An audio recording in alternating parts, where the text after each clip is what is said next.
فاطمہ کے واسطے ملتا نہ شوہر دوسرا، فاطمہ کے واسطے ملتا نہ شوہر دوسرا، ہے جری کوئی علیزہ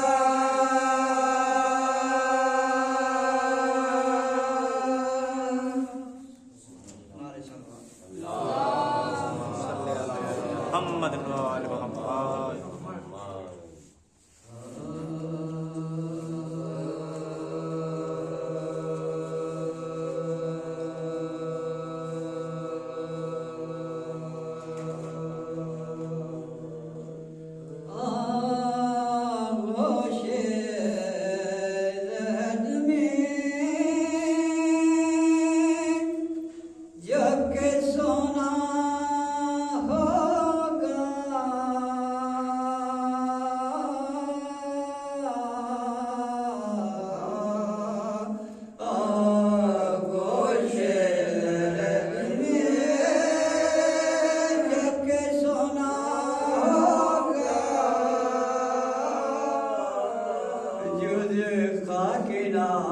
تکیا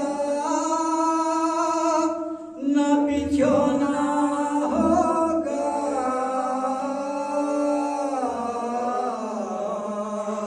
آغوش لحد میں جب کہ سونا ہوگا، اور تنہائی میں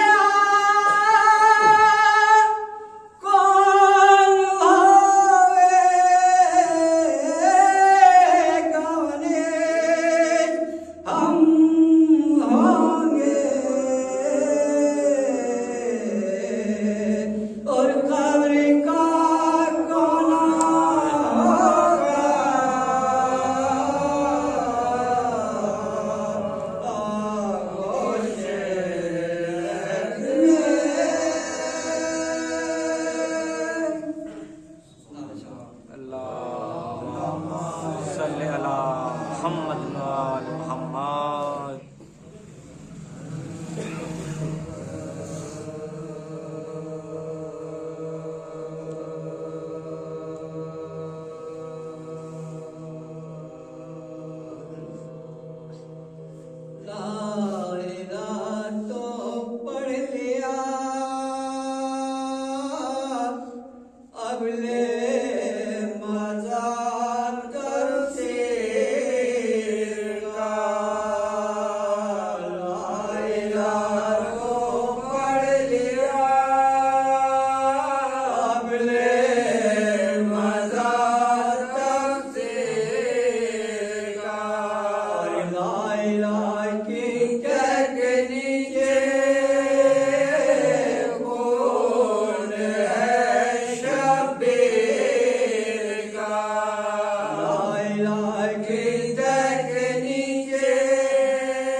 اللہم صلی علی محمد وآل محمد.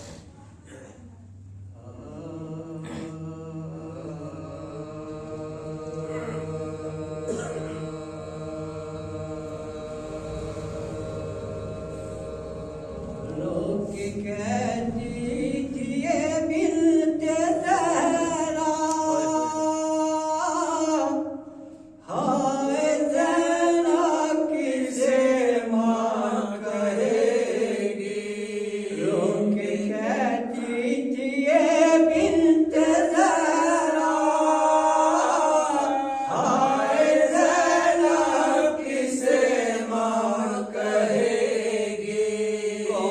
دنیا میں ہے آپ جیسا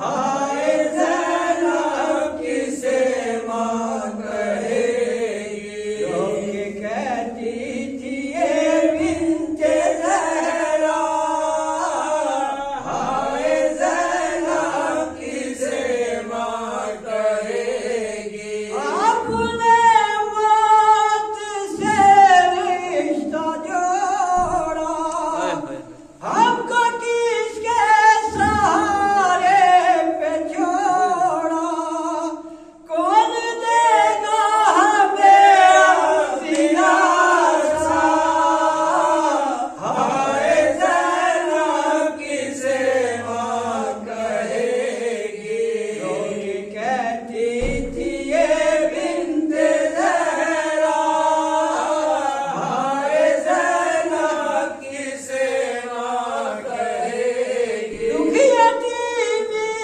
کا کسے کہوں گی پیاری کو اب ترستی رہوں گی اب کہاں پیاری اماں ملے گا ہائے زینب کسے ماں کہے گی رو کے کہتی تھی یہ بنت زہرا ہائے زینب کسے ماں کہے گی دے رہی تھی نبی کی دہائی آگ ظالموں نے گھر میں لگائی کر دیا ہے پیرو شکستہ ہائے زینب کسے ماں کہے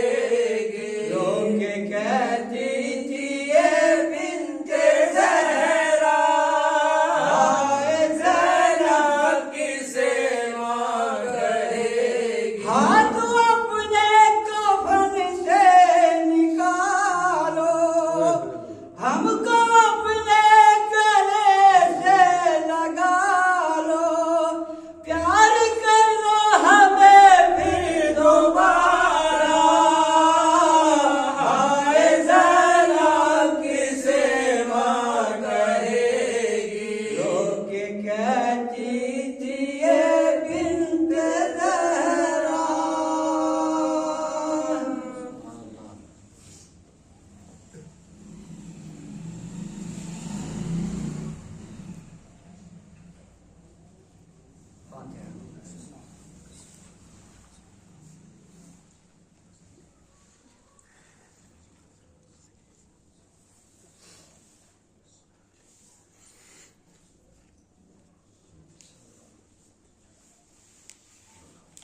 ایک سورہ فاتحہ نام بتا دو فاتحہ بنت سردار سے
جب اٹھ گئے محبوب خدا دار فنا سے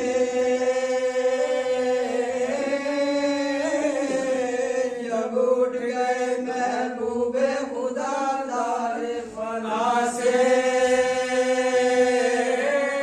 ماتم کی صدا آنے لگے ارض و سما سے سر پیٹ سے احمد مرسل کے نوا سے ایک کتا فاطمہ زہرا کی صدا سے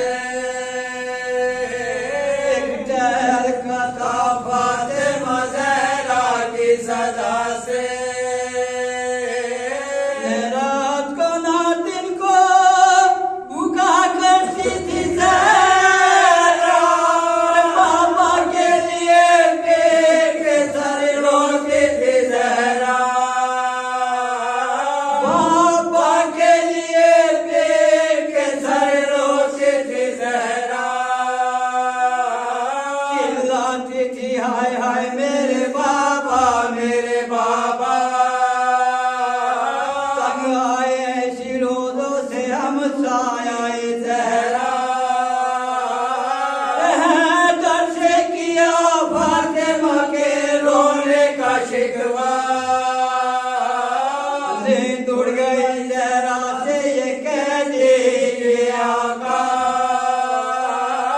نیند اڑ گئی زہرا سے یہ کہہ دیجیے آقا یا دن کو بکا کیجیے یارو یہ شب کو رونے سے شب و روز کے تکلیف ہے مجھ کو رونے سے شب و روز کے تکلیف ہے مجھ کو فرشتوں کو پھر فاطمہ زہرا نے بلایا ارے چھاتی سے لگایا کبھی سینے سے لگایا بالائے زبیبوں سے لیے اور یہ سنایا پیاروں کے ہنگام جدائی کا بایا پیاروں کے ہنگام جدائی کا بایا اور تم سے جدا ہوتی ہے بطول ادرا ہے یہ آخری زہرا نے تمہیں پیار کیا ہے یہ آخری زہرا نے تمہیں پیار کیا ہے تم سے قائم نہ پہنچے کوئی ذات یہ ہے میرے پیارے قابل کو نہ تو رکھنا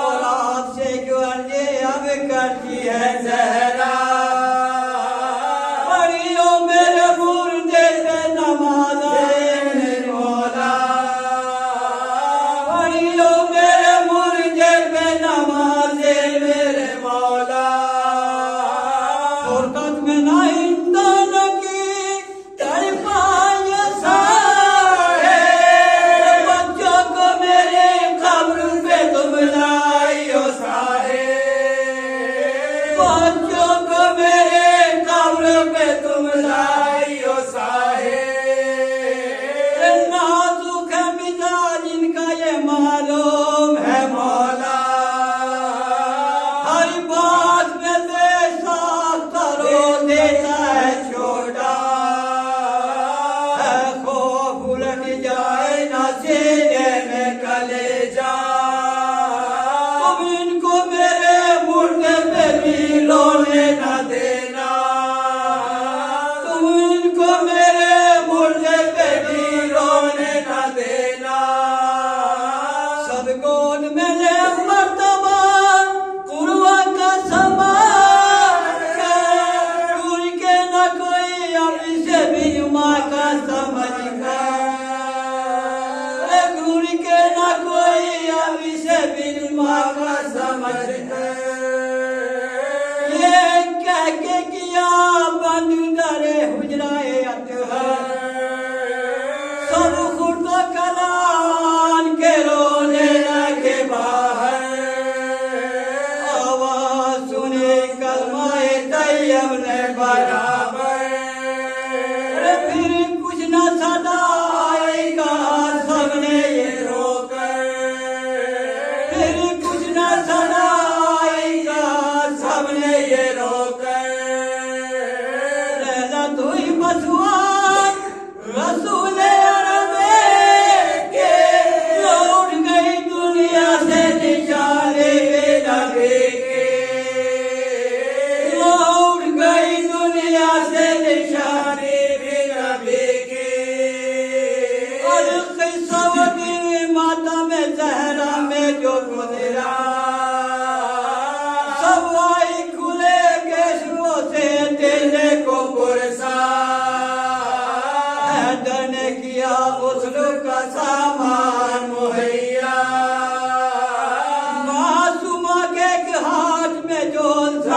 لگا تھا معصوم کے ہاتھ میں جو زخم لگا تھا وہ دشت بطولہ حمیدہ نظر آیا یہ دیکھتے ہی منہ کالے کا جگر آیا یہ دیکھتے ہی منہ کالے کا جگر آیا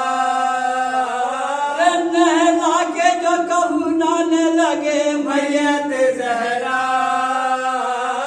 زینب نے کہا ہاتھوں سے سر پیٹ کے اپنا اماں کا میرے ہاتھوں کو زندہ کرو بابا وہ رو کے پکارے یہ حمیدہ ہی رہے گا وہ رو کے پکارے یہ حمیدہ ہی رہے گا تابوت میں پھر میت زہرا کو لٹا کر سر سے کالو بیویوں رخصت کرو آ کر سب سے کالو بیویوں رخصت کرو آ کر کہتے تھے علی فاطمہ کے منڈے سے یہ بات بس فاطمہ بس ہو چکی بیٹوں سے ملاقات فرزندوں کی گردن سے جدا کے لیے اب رخصت بھی اور زندگار مردوں کا کیا تھا رخصت بھی اور زندگار مردوں کا کیا تھا چلنے میں مسافر کے یہ دیری نہیں ہوتے میت سے صدائی کے سیرے نہیں ہوتے میت سے صدائی کے سیرے نہیں ہوتے صاحب میرے بچوں کو چھڑاؤ نا خدایا خاطر سے میری دیر کرو اور گوارا ہوئے گا میرے روح پہ احسان تمہارا ارے بچوں سے زیادہ مجھے کوئی نہیں پیارا بچوں سے زیادہ مجھے کوئی نہیں پیارا معصوموں سے دمبر میں بچھڑ جائے گی زہرا دل کا ہے گلو سینے سے لپٹائے گی زہرا پھر گائے گلو سینے پہ لپٹائے گی زہرا جب اٹھ گئے السلام علیکم۔ موت کے بعد اور اسے بقا ملتی ہے کہ موت کے بعد اور اسے بقا ملتی ہے خوش نصیبی سے جسے خاک شفا ملتی ہے اور مرتبہ کم نہیں ہوتا شہر کے عزاداروں کا جس گھڑی فاطمہ زہرا سے دعا ملتی ہے موت لکھا ہو جہاں کہ موت لکھا ہو جہاں کاٹ کر جینا لکھ دو اور منزل مقصد پہ سفینہ لکھ دو آئیں گے مدد کرنے کو حضرت عباس طوفان کے سینے پہ سکینہ لکھ دو سبحان اللہ یہ شہزادیے خاتون کا کردار ہے زینب کہ شہزادیے خاتون کا کردار ہے زینب عباس کی قافلہ سالار ہے زینب اور زینب کو کوئی وقت مصیبت تو پکارے حیدر کی طرح کل کی مددگار ہے زینب سبحان اللہ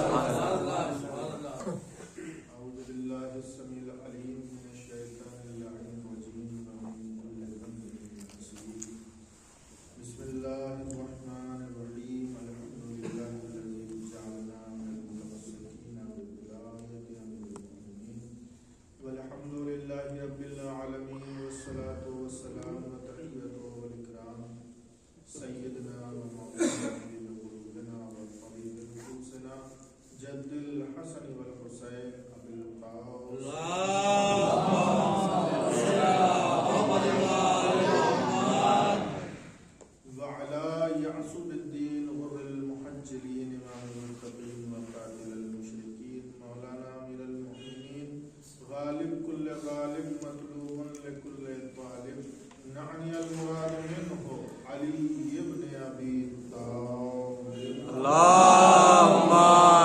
علی محمد و آل محمد وعلى آل بيته الطيبين الطاهرين المعصومين المظلومين ولعنة الله على أعدائهم وغاصب جيوبهم ومنكر فضائلهم وهيبتهم وسخاوتهم وكرامتهم وشجاعتهم وعظمتهم وعصمتهم وطهارتهم وكرامتهم وشرافتهم ومعجزاتهم وخلافتهم ووصايتهم وإمامتهم وولايتهم ومصيبتهم وعطشهم أجمعين.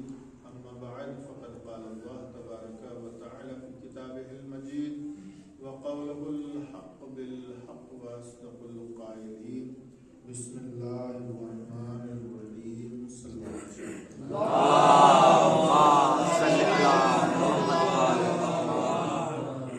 اولاً آپ حضرات سے گزارش ہے کہ ایک مرتبہ سورہ حمد اور 3 مرتبہ سورہ اخلاص کی تلاوت فرما کر مرحومہ نور فاطمہ بنت سردار حسین شریف کو وصال کرنا.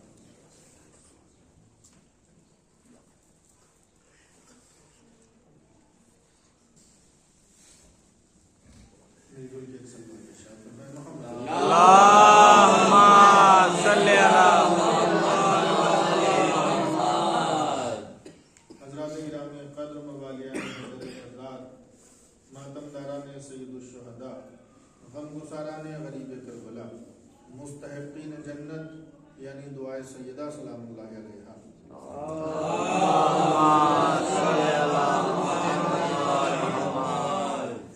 آپ حضرات کی بابرکت سماعتوں کے حوالے قرآن مجید کے سوروں میں سے ایک بہت ہی مختصر سا سورہ کہ جسے بچہ اپنے ذہن میں رکھتا ہے اور سب کو یہ یاد ہوتا ہے. سورہ کوثر کہ ارشاد رب العزت ہو رہا ہے بسم اللہ الرحمن الرحیم انا اعطیناک الکوثر فصل لربک وانحر انا شانئک هو الابتر. ہم نے آپ کو کوثر عطا کیا. خطاب رسول اللہ سے ہے کہ اے میرے حبیب ہم نے آپ کو کوثر عطا کیا، بس آپ نماز پڑھیے اور قربانی دیجیے اپنے رب کے لیے اور آپ کا دشمن ہی ابتر ہوگا. فضان گرامی قدر یہ 3 آیتیں ہیں. مختصر سا سورہ ہے، بہت چھوٹا سا سورہ ہے. قرآن کے سب سے مختصر سے سوروں میں سے یہ سورہ ہے، لیکن اس سورہ کو جتنی مرتبہ آپ پڑھیے اگر غور و فکر کی نیت سے پڑھیں تو ہر مرتبہ کوئی نیا مفہوم، کوئی نیا مطلب، کوئی نیا معنی آپ کی اذہان عالیہ تک پہنچے گا. کیوں؟ اس لیے کہ یہ قرآن مجید ہے. قرآن کا ہر حرف معجزہ ہے، قرآن کا ہر حرف معجزہ ہے. فضان گرامی قدر یہ سورہ نازل کب ہوا اور کیوں نازل ہوا، آخر کیا بات ہے اور اس میں کیا کہا گیا ہے. ایک مرتبہ حضور سرور کائنات بیت الشرف سے برآمد ہوئے، اپنے گھر سے نکلے اور خانہ کعبہ کی طرف جا رہے ہیں. مکے کی زندگی کا واقعہ ہے یہ. اور جیسے ہی آہستہ آہستہ دہلیز سے قدم اٹھایا اور آہستہ آہستہ قدم اٹھاتے ہوئے صحن خانہ کعبہ میں پہنچے. جیسے ہی خانہ کعبہ کے صحن میں پہنچے تو رؤسائے عرب میں سے، مشرکین مکہ میں سے ایک مشرک نکل کے آیا اپنی صفوں سے اور اس نے آ کر صحن خانہ کعبہ میں حضور سرور کائنات کو روکا اور روک کر کے ان سے کچھ گفتگو کرنا شروع کی. ان سے کچھ گفتگو کی. تاریخ کے دامن میں یہ تو نہیں تحریر ہے کہ ان دونوں کے درمیان گفتگو کیا ہوئی، لیکن تاریخ نویسوں نے یہ تحریر کیا کہ ان میں گفتگو ہوئی. اس نے رسول کو صحن خانہ کعبہ میں روکا اور کچھ باتیں کی اور باتیں کرنے کے بعد واپس اپنے جیسوں کے پاس جا کر کے بیٹھ گیا. اس کے جیسوں نے اس سے پوچھا کون تھا، کس سے باتیں کر رہے تھے، کون مرد تھا. اچھا، شکل سے سب جانتے تھے، صورت سب کی جانی پہچانی تھی. کون نہیں جانتا تھا کہ یہ محمد مصطفیٰ ہیں، کون نہیں جانتا تھا کہ یہ حبیب کبریا ہیں، سب جانتے تھے. لیکن پھر بھی سوال کیا کہ آخر کون تھا، کس مرد سے بات کر رہے تھے. اچھا، آج سے پہلے حضور سرور کائنات کو لوگ تانے دیا کرتے تھے تو عجیب عجیب تانے دیا کرتے تھے. ہر جگہ ہر علاقے کا معاملہ ہے، کسی نہ کسی کو کسی نہ کسی نام سے یاد کیا جاتا ہے، کوئی تانے دیا کرتا ہے، کچھ نام رکھ دیے جاتے ہیں. تو حضور سرور کائنات سے لوگ دشمنی رکھا کرتے تھے، اس لیے مشرکین مکہ نے حضور کو بہت سے نام دیے تھے. کبھی جادوگر کہا، ساحر کہا، کبھی دیوانہ کہا، کبھی مجنون کہا. بہت توجہ رکھیے گا عزیزان گرامی قدر. لیکن آج جب پوچھا کہ کون تھا، کس سے بات کر رہے تھے، تو آج نہ ساحر کہا، نہ مجنون کہا، نہ دیوانہ کہا، نہ جادوگر کہا، نہ یتیم عبداللہ کہا، بلکہ آج ایک نیا لفظ رسول کے لیے رکھا. مشرکین مکہ نے کیا رکھا؟ کہ ایک مرد ابتر سے بات کر رہا تھا، اس مرد سے بات کر رہا تھا کہ جس کی اولاد نہیں ہونا ہے، کہ جس کی اولاد نہیں ہے، جس کا مشن آگے بڑھنے والا نہیں ہے، جو مقتون نسل ہے. ایسا نے گرامی قدر بس یہ آواز تھی کہ رسول کی سماج سے ٹکرائی. میں نے عرض کیا پہلے بہت سے تانے دیے گئے، جادوگر کہا گیا، دیوانہ کہا گیا، مجنون کہا گیا، ساحر کہا گیا، یتیم عبداللہ کہا گیا. اچھا ایزان گرامی قدر یہ جو یتیم عبداللہ حضور سرور کائنات کو کہا جا رہا ہے، بچپن سے رسول کے کان سنتے چلے آ رہے ہیں. جب کسی کو دیکھو تو کہتے ہیں وہ دیکھو کون جا رہا ہے، کہ وہ عبداللہ کا یتیم جا رہا ہے، وہ عبداللہ کا یتیم جا رہا ہے، وہ عبداللہ کا یتیم جا رہا ہے، وہ عبداللہ کا یتیم جا رہا ہے. آخر بات کیا ہے؟ یہ بار بار رسول اللہ کو عبداللہ کا یتیم کیوں کہا جا رہا ہے؟ عزیزان گرامی قدر محبت میں نہیں کہا جا رہا ہے، محبت میں نہیں کہا جا رہا ہے. پھر کیوں کہا جا رہا ہے؟ ہوتا کیا ہے جب کسی کا باپ نہ ہو، جب کسی کا باپ نہ ہو، دنیا سے گزر جائے باپ، سر پر سایہ فکر نہ ہو اس کا والد، تو ہوتا یہ ہے کہ لوگ اسے احساس تنہائی دلاتے ہیں یتیم کہہ کے. جب کسی کے ذہن میں یہ بات آ جائے کہ اب میرے سر پر کوئی دست شفقت پھیرنے والا نہیں ہے، اس دنیا سے گزر چکا ہے، تو اسے احساس تنہائی ہوا کرتا ہے. رسول اللہ کو صرف اور صرف احساس تنہائی دلانے کے لیے عبداللہ کا یتیم کہا جاتا تھا کہ انہیں محسوس ہو کہ یہ تنہا رہ گئے ہیں. ان کا وہ جو گھنا، وہ جو چھائے دار درخت تھا وہ رخصت ہو چکا ہے، وہ کٹ چکا ہے. اب وہ درخت نہیں رہا ہے، اب کوئی سایہ فکر نہیں ہے، کوئی دست شفقت پھیرنے والا نہیں ہے، اب کوئی دلاسے دینے والا نہیں ہے، اب کوئی ان کی پشت پر ہاتھ رکھنے والا نہیں ہے، کوئی یہ کہنے والا نہیں ہے کہ بیٹا پریشان نہ ہونا، ہم تمہارے ساتھ کھڑے ہیں، ہم تمہاری پشت پناہی کے لیے کھڑے ہیں، ہم تمہارے پیچھے موجود ہیں، بیٹا پریشان ہونے کی ضرورت نہیں ہے. جب یہ نعرہ بہت بلند ہوا، جسے دیکھو وہ عبداللہ کا یتیم، عبداللہ کا یتیم، عبداللہ کا یتیم، رسول کی سماج سے یہ آوازیں ٹکراتی رہی، متواتر ٹکراتی رہی. تو ایک 80 سال کا بزرگ بیت الشرف سے برآمد ہوا، اور برآمد ہونے کے بعد اس بزرگ نے کہا عبداللہ کے یتیم کی پشت پر ہاتھ رکھے، شانے پہ ہاتھ رکھا، اور ہاتھ رکھنے کے بعد کہا اے محمد مصطفیٰ، اے میرے بھتیجے محمد، پریشان ہونے کی ضرورت نہیں ہے. اگر تمہارا بابا اس دنیا سے چلا گیا تو کیا ہوا؟ تمہارا چچا ابو طالب موجود ہے. نعرہ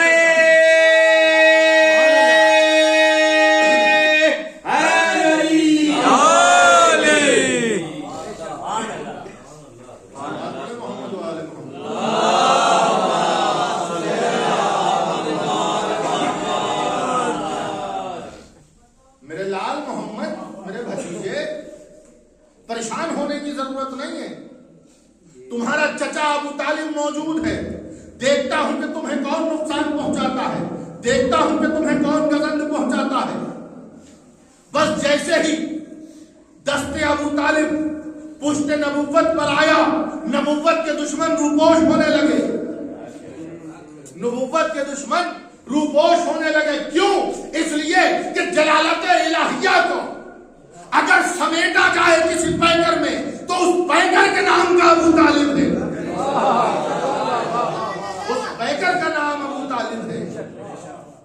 بھائی گرامی قدر، یہ طنز اور تانے جو رسول اللہ کی ذات پر بار بار حملہ ور ہوتے رہے، وہیں طنز اور تانے کا سلسلہ یہاں تک پہنچا کہ مرد ابتر کہا گیا کہ کوئی اولاد نہیں ہے، جس کی اولاد نہیں ہے، جس کی نسل آگے بڑھنے والی نہیں ہے. کیوں؟ اس لیے کہ پروردگار عالم نے 2 بیٹے عطا کیے ہیں محمد مصطفیٰ کو، اور وہ بچپن ہی میں واپس لے لیے.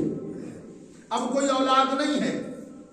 جیسے یہ تانا رسول اللہ نے سنا، کہاں؟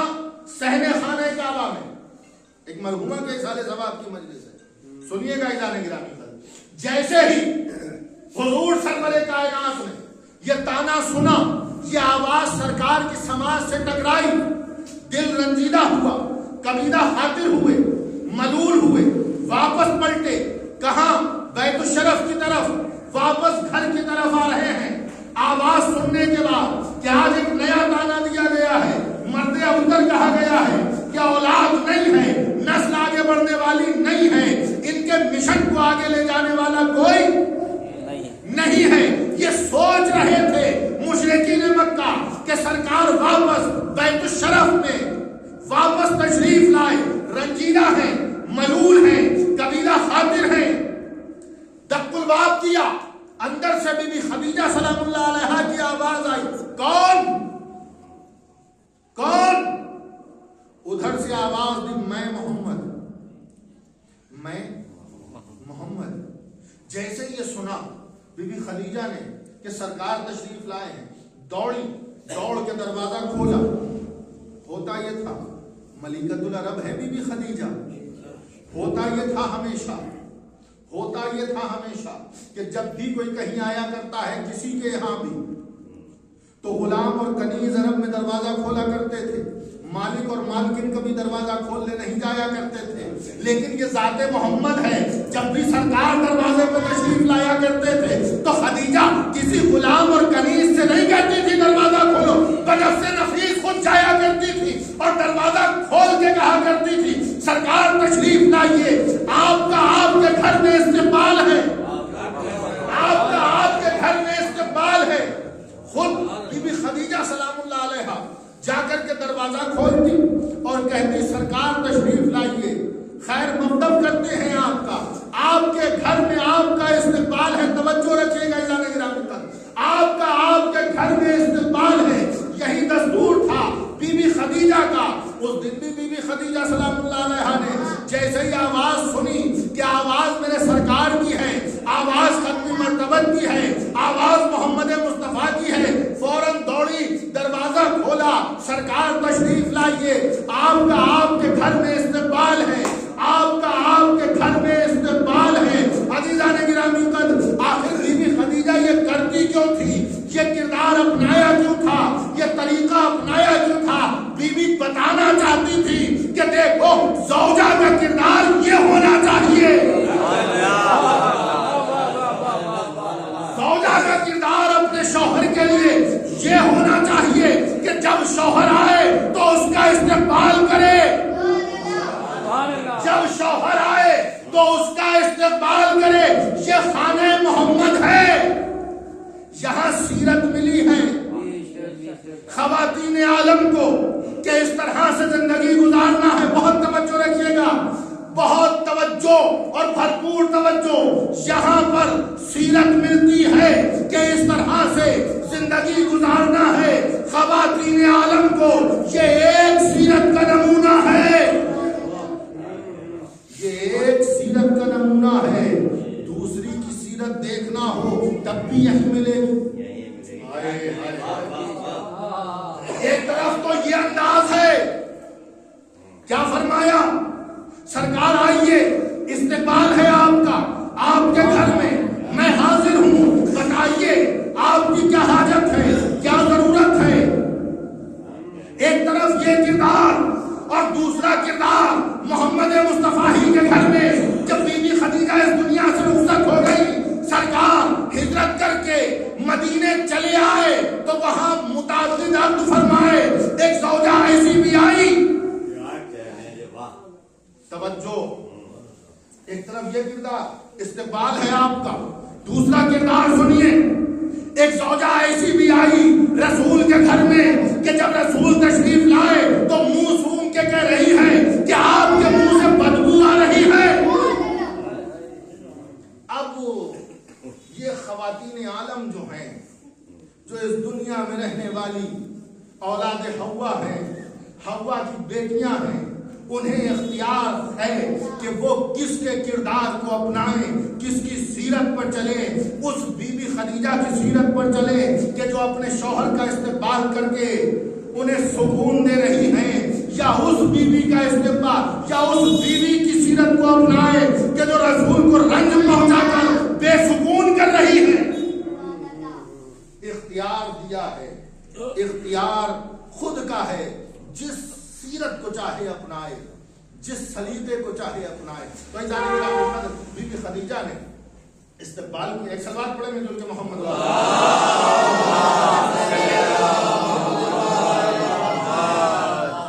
استقبال کیا، سرکار تشریف لائے۔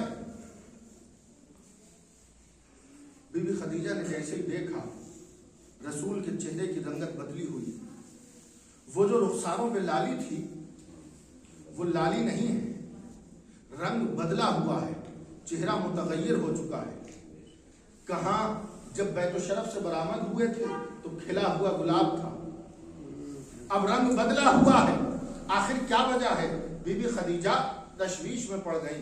رسول کو بٹھایا مسند پر اور بٹھانے کے بعد کہتی ہیں سرکار میرے والد و وارث یہ بیان فرمائیے آخر کیا وجہ ہے کہ آپ کے رخساروں کا رنگ بدلا ہوا ہے، آپ کے رخساروں کی لالی غائب ہو چکی ہے، وہ کھلا کھلا گلاب سا چہرہ کہاں چلا گیا، یہ ماند کیوں پڑ گیا ہے، آخر کیا وجہ ہے؟ کیا ایسا واقعہ رونما ہو گیا کہ آپ کے چہرے کی رنگت بدل گئی؟ ذرا بیان تو فرمائیں۔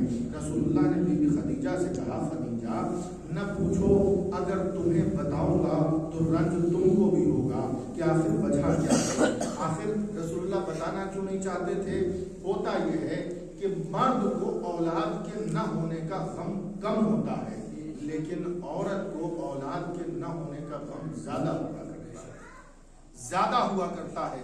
رسول اللہ نہیں چاہتے تھے کہ خدیجہ کو بھی وہ تکلیف پہنچے، خدیجہ کو بھی وہ غم پہنچے، وہ رنج ہو جو مجھے صحن خانہ کعبہ میں پہنچایا گیا ہے، اس لیے بتانے سے گریز کر رہے تھے۔ لیکن خدیجہ کہتی ہیں یا رسول اللہ وہ زوجہ ہی کیسی کہ جو اپنے شوہر کے غم کو غلط نہ کر سکے، جو اپنے شوہر کے غم کو غلط نہ کر سکے، اپنے شوہر کے رنج کو کافور نہ کر سکے۔ آپ کے رنجور دل کو سکون عطا کروں گی، آپ بیان تو فرمائیں آخر آپ رنجور کیوں ہیں، آپ کا یہ دل ٹوٹا ہوا کیوں ہے، آخر وجہ کیا ہے؟ تو رسول اللہ کہتے ہیں اگر اصرار ہے خدیجہ تو سنو، بات یہ ہے کہ میں اس طرح سے گیا تھا اور عاص بن وائل نے مجھے ایک تانا دیا، مرد ابتر کہا، مجھے بے اولاد کہا، بس اتنا سننا تھا کہ بی بی خدیجہ نے پشت محمد پہ ہاتھ رکھا اور ہاتھ رکھنے کے بعد کہتی ہیں یا رسول اللہ پریشان کیوں ہوتے ہیں، کبیدہ خاطر کیوں ہوتے ہیں،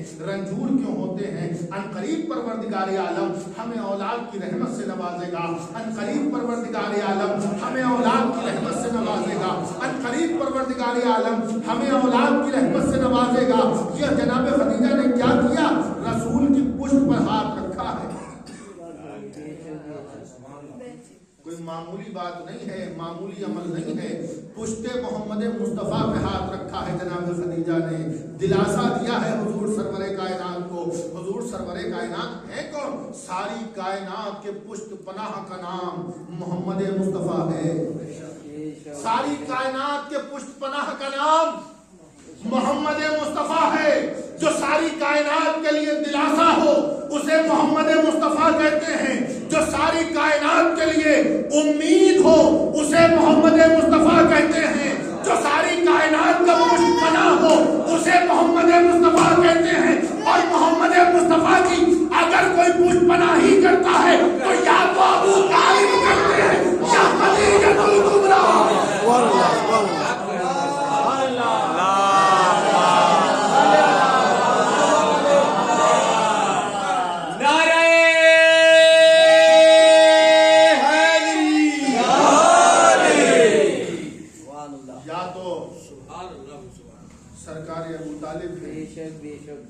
یا ملکۃ العرب بی بی خدیجہ سلام اللہ علیہا ہے کہ جنہوں نے پشت محمد مصطفیٰ پہ ہاتھ رکھا ہے اور ڈھارس بندھائی ہے۔